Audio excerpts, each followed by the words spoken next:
Let's go over Star Wars Episode 9 when it comes to the original writer and director, Colin Trevorrow. This is Mike Zero here. If you guys are new to the channel, do make sure to subscribe to see future Star Wars content.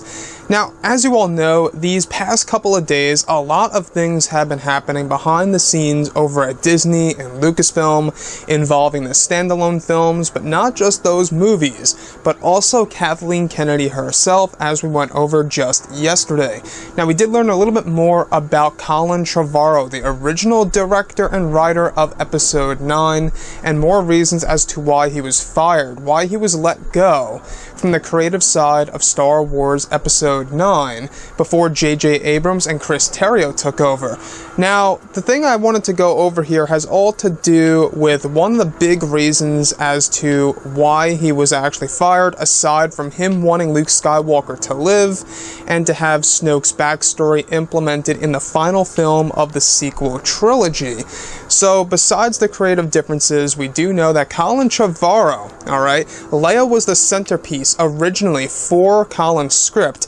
Now, after her death, after Carrie Fisher's death, he had to rewrite the entire script. He kept questioning himself on the quality of his own script without the Leia storyline being involved. Now, this is the point in which, Jack Thorne steps in as co-writer and, starts working with Colin Trevorrow, and things still aren't working out.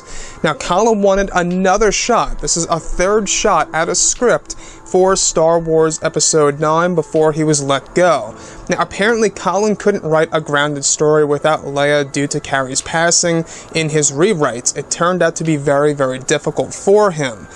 Now, a lot of people looking at Jurassic World: The Fallen Kingdom, after seeing that movie, a lot of people are saying maybe it really was for the best that Colin Trevorrow was fired or let go from Star Wars Episode 9 by Disney, Lucasfilm, Kathleen Kennedy, etc.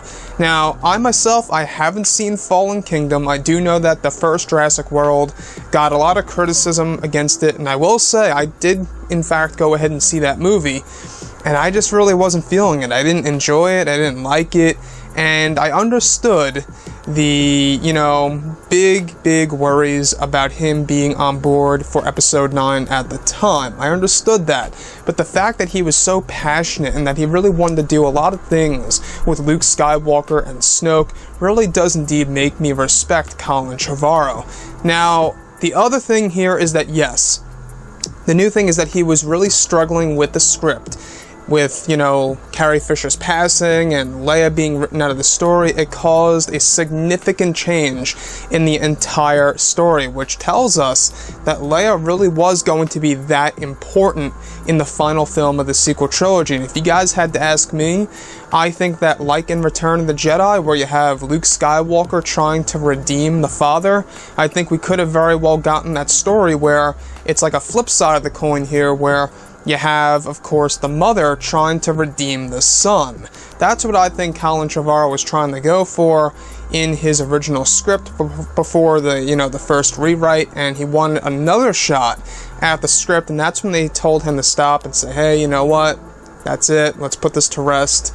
We're putting J.J. Abrams and Terrio on board of the final film of the sequel trilogy, and that's that. And that's when Kathleen Kennedy fired him, when she let him go.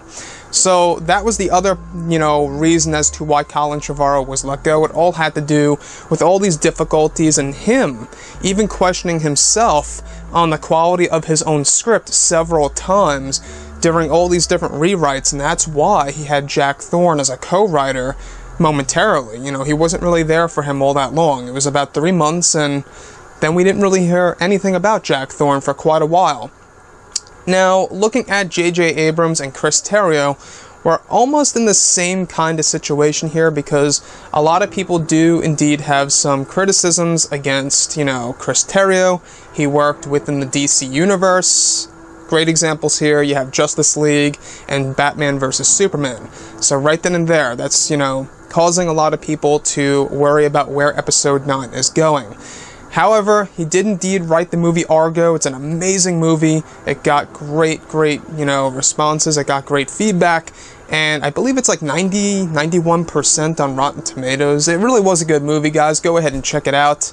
But the fact that we have these two, guys working on the script and, the fact that they are working on this new story that will conclude the entire sequel trilogy. Both JJ, who started it all with The Force Awakens, and you have Chris Terrio, who does indeed have these great writing capabilities. You do see them in some of his great hits.